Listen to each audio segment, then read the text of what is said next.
이제는 불이요 그의 아름다움은 들의 꽃과 같으니 풀은 마르고 꽃은 시드나 우리 하나님의 말씀은 영원히 서리.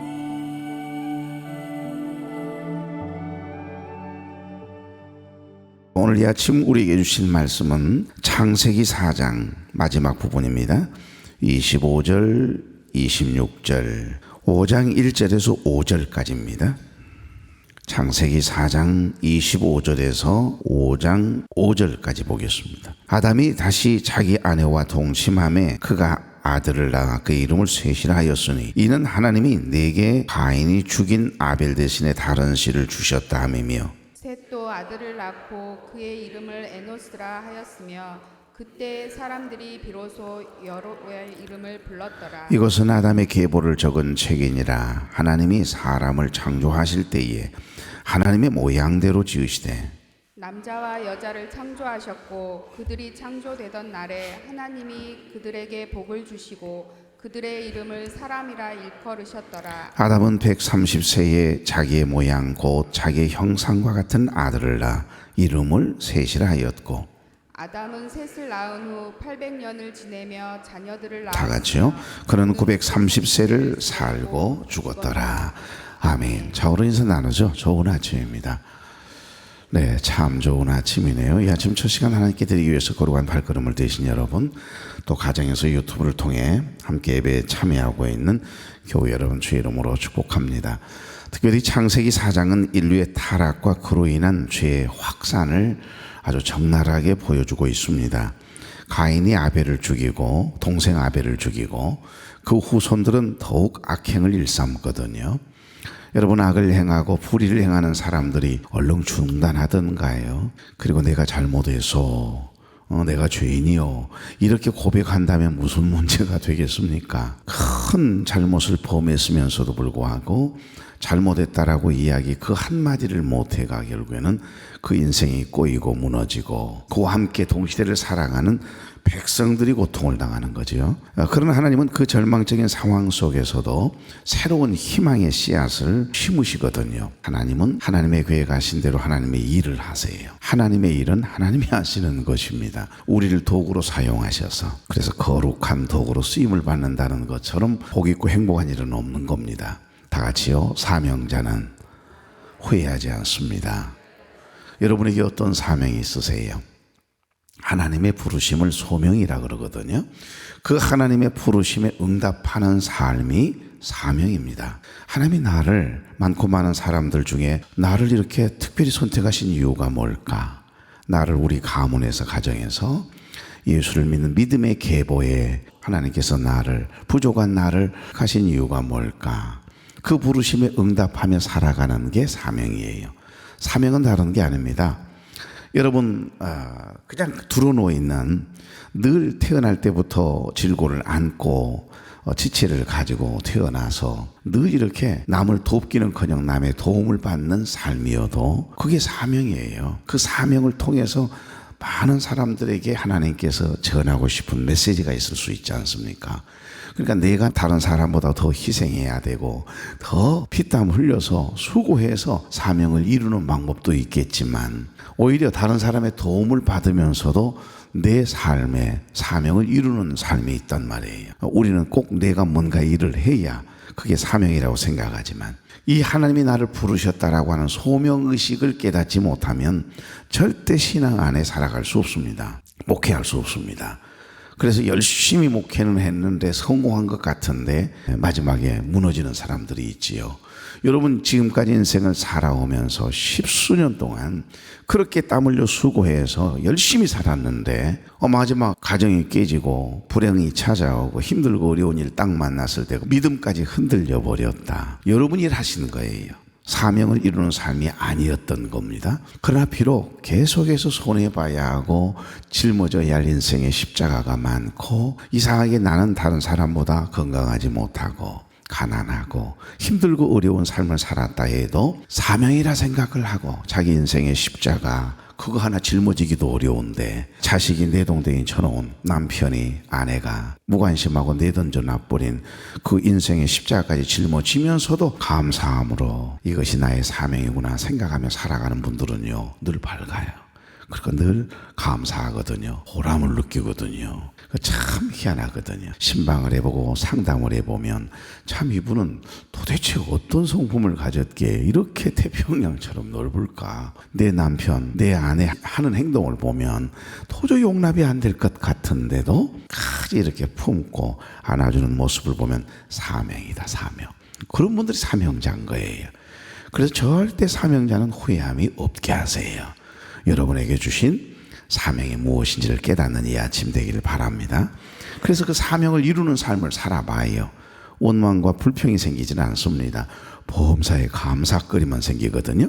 여러분, 가인과 아벨은 첫사람 아담과 하와 이후에 처음으로 등장하는 인물들이거든요. 하나님은 그들에 대해서 어떤 사건도 언급하시지 않고 오직 그들이 드린 제사에 관해서만 말씀하시고 계십니다. 우리가 4장, 3장을 계속해서 이렇게 묵상하면서 깨닫는 것은 이것은 무엇을 의미하는 것일까요? 인간 창조의 목적, 하나님이 인간을 창조하신 목적은 예배임을 보여주시고 계시는 거예요. 여러분, 예배가 뭐죠? 하나님과의 친밀한 교제입니다. 하나님과의 생명의 만남이거든요. 예배를 통해서 말씀을 통해서 하나님과 나와의 만남이 성사되어지고 그 만남을 통해 하나님께서 깨닫게 하신 하나님 아버지의 마음이 느껴지고 하나님의 위로가 경험되고 아멘 할 때까지 해버려야겠다. 그러는 거예요. 그래서 예배 가운데 역사하시는 성령의 역사를 통해 눈물이 톡 하고 터지고 괜히 기쁘고 괜히 감사가 되고 회개가 터지고 이게 하나님과의 만남 때문에 그러는 거거든요. 여러분, 예배는 일방적으로 그냥 하나님 앞에만 날마다 드리는 거라고 생각하는데 아니요. 하나님이 우리를 만나주시는 시간입니다. 그래서 예배를 통해서 하나님과의 깊은 생명의 만남을 이 선포되어진 하나님의 말씀을 통해서 하나님의 마음을, 하나님의 숨결을, 하나님의 위로를 경험할 수 없다면 그 예배 꽝인 거지요. 오늘 이 아침에 단잠 깨운 거 헛수고한 겁니다. useless, 헛된 일이 되고 말아요. 무엇 때문에 이 아침에 단잠을 깨우셨어요?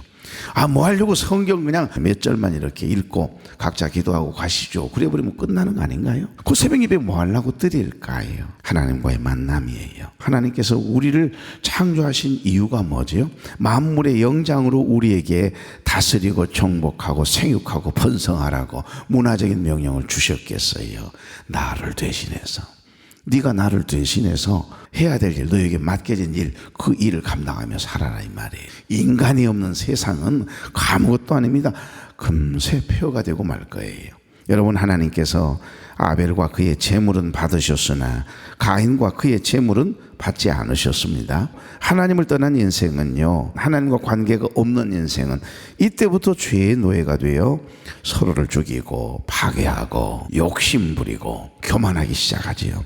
이처럼 3, 4장에서는 죄와 고통이 세상에 들어온 과정을 아주 자세하게 기록하고 있습니다. 여러분, 창세기라고 하는 이 책의 이름 자체가 게네시스잖아요.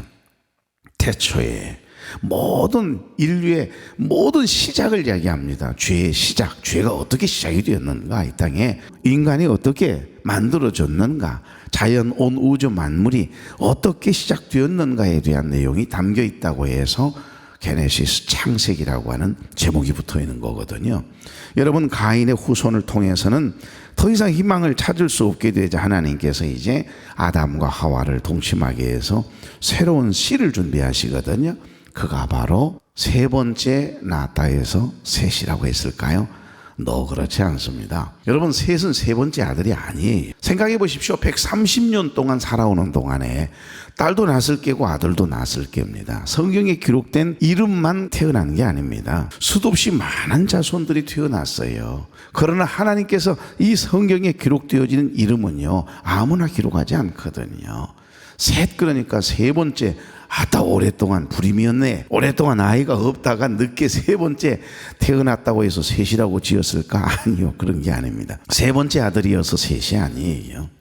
여러분, 많은 딸도 낳았을 게고 아들도 낳았을 겁니다. 그러나 그 많고 많은 자식들 중에 하나님께서 믿음의 계보로, 구원의 계보로 이 셋의 자손을 통해서 인류를 향한, 이 인류를 다스리고 정복할 하나의 계보를 하나님께서 만드셔서 찜하신 거예요. 선택하신 겁니다.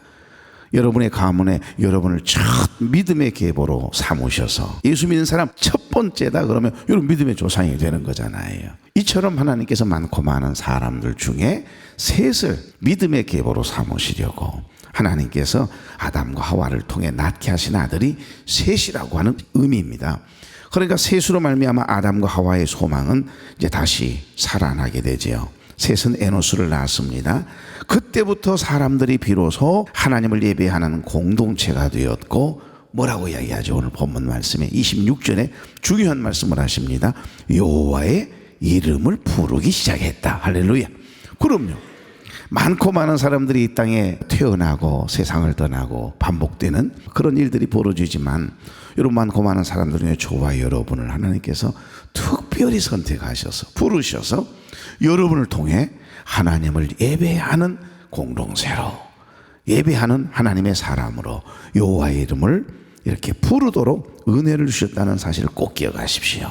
다시 한번 우리 25절 26절 봉독합니다. 아담이 다시 아내와 동침하매 그가 아들을 낳아 그 이름을 셋이라 하였으니, 이는 내게 가인이 대신에 다른 씨를 주셨다 하며 26절 셋도 아들을 낳고 그의 이름을 에노스라 하였으며 이 비로소 여호와의 이름을 불렀더라. 아멘이죠. 이것이 오늘 우리가 드리는 예배의 시초가 된 겁니다. 하나님을 예배하는 공동체로 저와 이름을 부르셨다. 특별한 은혜예요. 우리가 의로워서 덕심이 있어서 특별히 선하고 똑똑해서 그렇지 않습니다. 여러분 밖에 세상에 가보세요. 우리보다 더 똑똑하고 더 의롭게 더 선하게 좋은 성품을 가지고 잘 살아가려고 하는 사람 천지입니다. 그러나 그 안에 예수의 생명이 없기 때문에 하나님과 관계없는 삶을 살아가는 거 하나님 관심 없어요. 그러나 많고 많은 사람들 중에 허물 많은 우리를 선택하셔서 부르셔서 우리를 믿음의 계보로 써주시기 위하여 우리를 새처럼 불러주셨다. 얼마나 큰 은혜입니까? 하나님을 예배하는 공동체로 하나님이 찾으시는 그 한 사람, 그 예배자로 우리를 불러주신 거예요. 그러니까 이 예배 공동체를 통해서 하나님의 구속사적인 경륜을 이루어 가시거든요. 하나님의 일을 우리를 통해서 이루어 가시는 거예요. 그리고 이때부터 가인은 아담의 족보에서 사라지거든요. 이제 사라져요. 다시는 안 나타나요. 5장으로 가겠습니다. 3절 다 같이. 아담은 130세에 자기의 모양 곧 자기의 형상과 같은 아들을 낳아 이름을 셋이라 하였고. 아멘. 아담이 셋을 낳았다라고 기록해 놓았네요. 많은 사람들의 생각과 달리 성경은 아담이 가인과 아벨 그리고 셋만 낳은 것이 아니라 자녀들, 아들들과 딸들을 계속해서 낳았다라고 기록하고 있습니다. 아담은 셋을 낳은 후 800년을 지내며 자녀들을 낳았으며, 이름만 없을 뿐이지 수많은 자녀를 낳았어요. 창세기 5장 4절에 보면. 또 성경은 죽은 아벨 대신에 셋을 주셨다라고 하는 아담의 말을 기록했는데, 이때 아담의 나이가 몇 세요? 족보가 그냥 그 족보가 아닙니다. 130세. 그러면 그동안 자식 안 낳았겠습니까? 그러므로 카인의 살인 사건이 있었을 때는 이미 많은 형제들도 있었을 것이고 자매들이 있었을 것이고, 가인은 이들을 두려워했을 것 아니에요. 가인이 동생 아벨을 죽인 다음에 자세히 성경을 읽어보세요. 두려워했어요. 다른 형제들이 나를 또 죽일까 봐. 그러니까 누군가를 죽였기 때문에 죽임을 당할까 봐 걱정하는 거예요. 그러니까 또 성경은 죽은 아벨 대신에 이렇게 셋을 주시고 난 다음에 계속해서 아담의 말을 기록하고 있습니다만은, 가인은 많이 이미 이 땅에 태어나 있는 형제들과 자매들이 있었을 것이고 이들을 두려워했을 것이다라고 하는 학자들의 이야기입니다. 그러니까 이 세상에는 그때부터 두 축이 이렇게 형성돼가 움직이고 있었습니다. 첫째는 가인의 계보에 의해서 내려오는 힘의 논리, 정치 논리에 의해서 유지되는 육적인 공동체, 세상적인 공동체가 있었겠지요. 그리고 셋이 태어나고 난 다음 여호와의 이름을 불렀다라고 하는 표현은 세세계보를 중심으로 한 하나님을 왕으로 삼고 예배하는 예배 공동체를 유지해 나가는 모습. 그러니까 두 진영의 계보가 이렇게 도드라지게 나뉘어졌음을 말씀하고 있는 겁니다. 그래서 6장을 들어가 보시면 셋 계열 사람들은 하나님을 왕으로 인정하고 겸손하게 하나님을 예배하는 공동체로 살면서 하나님의 은혜를 입은 자로 살아가거든요. 그러나 노아는 은혜를 입었더라. 셋의 후손 중에 노아가 태어나지 않습니까? 하지만은 카인의 계보는요, 아담의 족보에서 지워지고 하나님을 떠나서 방황하면서 늘 두려움 가운데 살아가거든요. 그리고 여전히 힘의 논리에 의해서 약한 사람들을 괴롭히고 약한 자들을 자기 기분 나쁘면 죽여버리고 그 일이 계속해서 이렇게 흘러내려가요. 좋지 못한 흐름이 그 집안의 가문에 그 계보에 계속 흘려져 감을 성경은 증언하고 있습니다. 쉽게 말씀드리면 아담이 1대이고 셋이 2대이거든요. 사실 2대가 셋 아니죠. 카인이거든요. 근데 족보에서 카인을 빼버립니다. 그러니까 1대는 아담이고 셋이 2대이고 에녹이 7대 손이라고 아담의 족보를 통해서 기록하고 있습니다. 그리고 65세에 무두셀을 낳고 300년 동안 동행하다가 죽임을 보지 않고 하나님의 그를 데려가심으로 365년을 살았던 특별한 기록이 담겨져 있거든요. 내일 아침 본문입니다. 그리고 그의 후손 제장수였던 무두셀라 969세 살았지요. 어제 무두셀라에 대한 말씀 나눴어요. 무두셀라는 라멕을 낳았고 라멕은 182세에 안위 휴식을 뜻하는 중요한 인물 한 사람을 낳거든요. 그가 누굴까요? 노아입니다. 노아를 낳습니다. 그래서 아담의 자손 중에 제11대 손이 노아가 등장하거든요. 이처럼 하나님 없이도 살 수 있다라고 하는 어떤 힘의 논리, 정치 논리에 의해서 자기 옳은 대로 살아가면서 자기가 하고 싶은 대로 자기 마음에 안 들면 죽여버리기도 하고 자기 마음대로 이렇게 살았던 가인의 불경건한 후손들과는 달리 하나님 없이는 살 수 없다라고 하는 셋의 경건한 후손들과 완전히 삶의 자세가 하나님을 대하는 태도가 완전히 갈리는 이 모습을 극명하게 그리고 있는 내용들이 아담의 족보에 기록이 되어 있다 이 말이에요. 여러분 26절 보십시오. 비로소 여호와의 이름을 불렀다 그랬거든요. 그러니까 아벨의 죽음으로 중단된 믿음의 제사를 셋이 다시 재개했다라고 하는 의미가 되는 겁니다. 아벨이 마음과 정성과 뜻을 다하여 하나님을 예배했고 그 예배를 그 제사를 하나님이 받으셨던 것처럼 셋이 그 예배 공동체로서의 사명을 감당해 나가는 겁니다.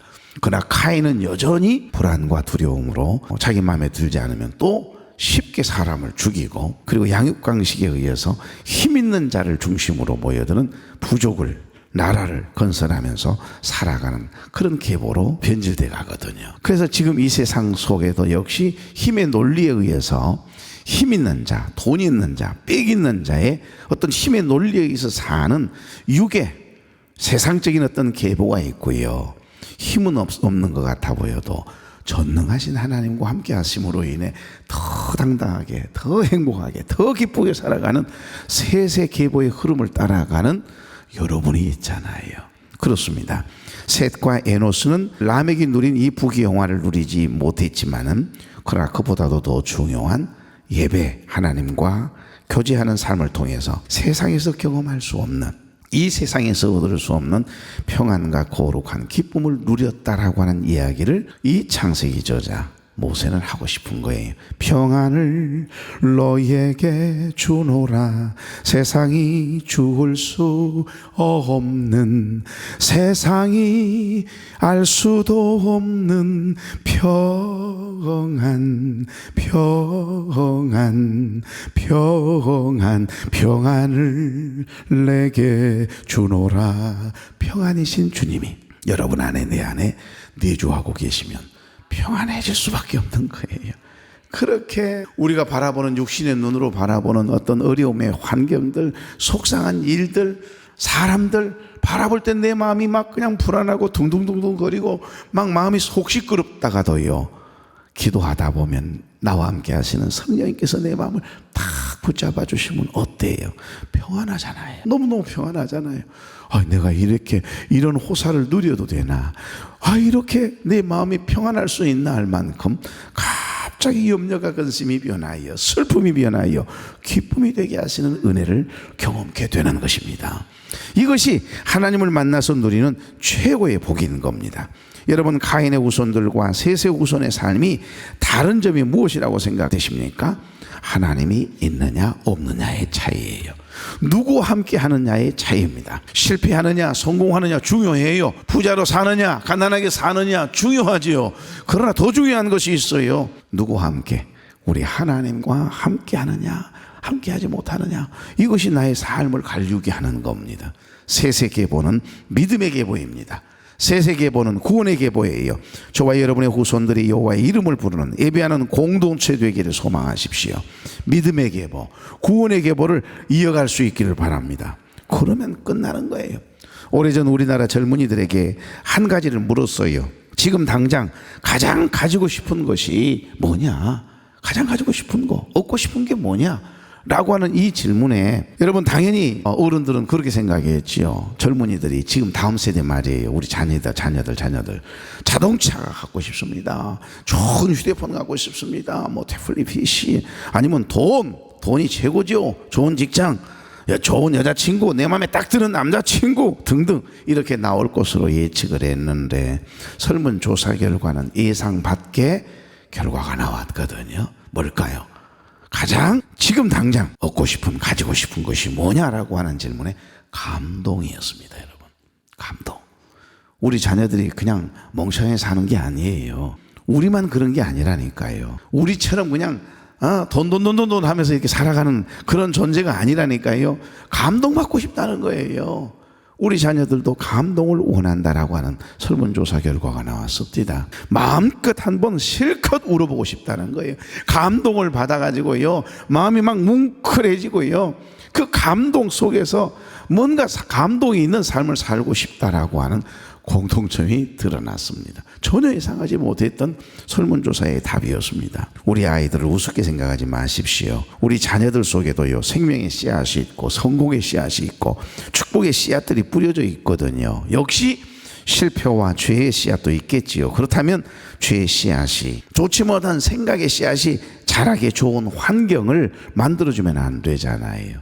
마귀의 밥이 되면 안 되잖아요. 저들 속에 뿌려진 축복의 씨앗, 생명의 씨앗들이 싹이 나고 꽃이 피고 열매가 맺을 수 있도록 좋은 영적인 환경을 만들어내는 거, 우리가 만들어 줘야 돼요. 부모된 우리가. 남편이 그걸 깨닫지 못하고 있으면 기도하는 어머니인 여러분이 그런 환경을 만들어서 우리 자녀들에게 감동을 줘야 돼요. 우리 엄마는, 우리 아빠가 저렇게 폭언을 일삼고 비인격적으로 물건 취급하는데도 세상의 끝까지 남편으로, 저들의 아버지니까. 그러니까 여러분, 혹이라도 여러분의 가정에서 부부싸움을 혹시 하시더라도 자녀들이 있는 곳은 그 누군가가 딱 그것이 깨달아지면 한 사람이 희생을 하셔야 돼요. 내가 참아야지, 내가 끝까지 웃으면서 믿음으로 반응해야지. 그렇게 한번 해봐요. 그러면 놀랍게도 우리 자녀들은요, 누군가를 통해서 감동을 받게 되어 있습니다. 누군가를 통해서 배워요. 내가 어머니처럼, 우리 아빠처럼 그렇게 기도하며 끝까지 상대를 존중하고 인격적으로 대하고, 그렇게 해서 이 가정을 지켜내는 그런 좋은 부모가 돼야지. 이런 마음을 갖도록, 누군가는 딱 한 사람만 기도하는 사람이 있으면 나는 그 가정 소망이 있다고 봅니다. 그러나 여러분이 있어서 우리 교회가 희망이 있는 것이고, 여러분이 있어서 여러분의 가정은 희망이 있다 보면 맞아요. 기도하는 그 누군가가 품어주고 희생하고 결국 내 자존심이 무너지고 모욕을 당한다 할지라도, 비인격적으로 물건 취급을 당한다 할지라도, 나는 끝까지 촉매자 되시는 예수 그리스도, 표대이신 예수 그리스도를 바라보면서 주님께서 주시는 마음으로 상대를 대하고 삶을 대하고 하나님을 신앙하며 끝내는 여러분이 승리하게 하세요. 여러분을 통해 그 믿음의 계보가요, 자자손손 흐르게 될 줄로 믿습니다. 하나님께서 카인 족보에서 빼버렸어요.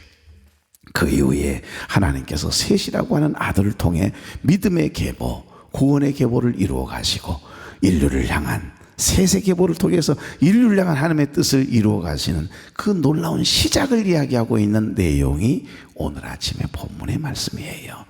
여러분, 영적인 셋이 되십시다. 그래서 우리의 가문을, 믿음의 계보를 이어가는 그런 믿음의 가문이 되어질 수 있도록 내가 바로 셋이다, 이런 생각을 하며 이렇게 큰 마음을 먹고 기도하며 삶을 대하고 사람을 대하면 큰 은혜를 경험하게 될 줄로 믿습니다. 좋으신 하나님, 가인은 끝내 돌이키지 않았습니다. 그 결과 하나님의 저주가 임하였고 아담의 족보에서도 사라지고 방황이라고 하는 벌로 인하여 죄짐이 너무 무거워 고통스러워했음을 우리는 깨닫습니다. 결국 그는 믿지 않는 자의 조상이 되어 대대로 힘을 과시하며 통치하며 또 다른 살인을 일삼으며 하나님의 마음을 근심되게 하고 아프게 하는 계보를 이루었지만 셋의 후손은 달랐습니다. 셋의 계보는 믿음의 계보, 구원의 계보를 이어가며 여호와의 이름을 부르는, 예배하는 공동체가 되었음을 우리는 보았습니다. 사랑하는 종들에게도 이 놀라운 은혜를 부어주셔서 믿음의 계보, 구원의 계보를 이어갈 수 있도록 하나님의 인자를, 하나님의 은혜를 부어주시옵소서. 사랑하는 종들에게 하나님 기쁨과 감사함으로 첫 시간 하나님께 드리며 하나님 발걸음을 떼도록 이 아침 단잠을 깨워주셨사오니 종들과 친히 함께 해주시고 종들이 발걸음을 뗄 때마다 어둠이 떠나가게 하시고 근심이, 슬픔이, 염려가 변하여 기쁨이 되는, 평안이 되게 하시는 하나님의 특별한 은혜를 순간순간 경험하며 간증하는 삶을 살아내도록 이 하루 친히 축복해 주시옵소서. 예수님의 이름으로 축복하며 기도하옵나이다. 아멘.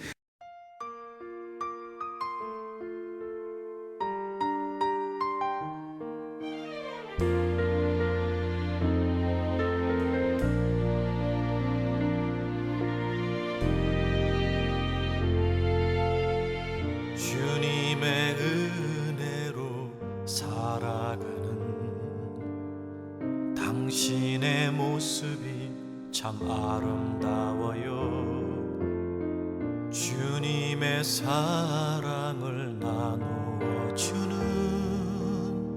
당신의 모습이 너무 아름다워요. 말씀에 순종하며 살아가는 당신의 믿음이 참 아름다워요. 주님이 맡긴 사명 감당 잘하는 당신의 모습이 너무 아름다워요. 하나님을 감동시키고 세상을 변화시키니 당신은 이 세상에 필요한 사람, 하나님이 좋아하는 사람. 당신 때문에 어두운 세상이 사랑으로 가득 차지요. 당신 때문에 하나님께서 더욱 영광 받으시지요.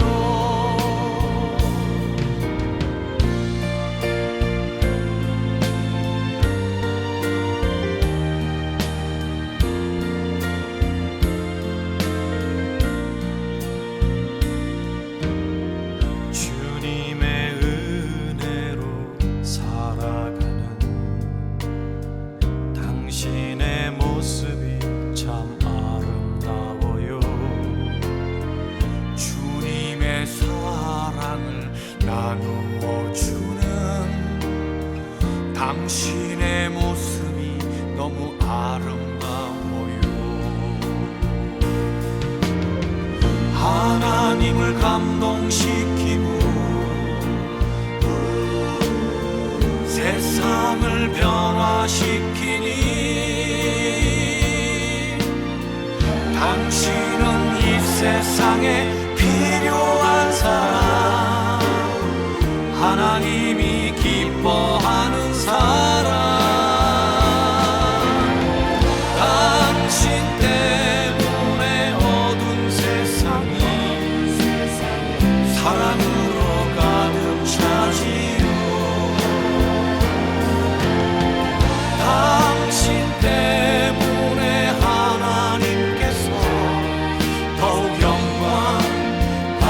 부르시지만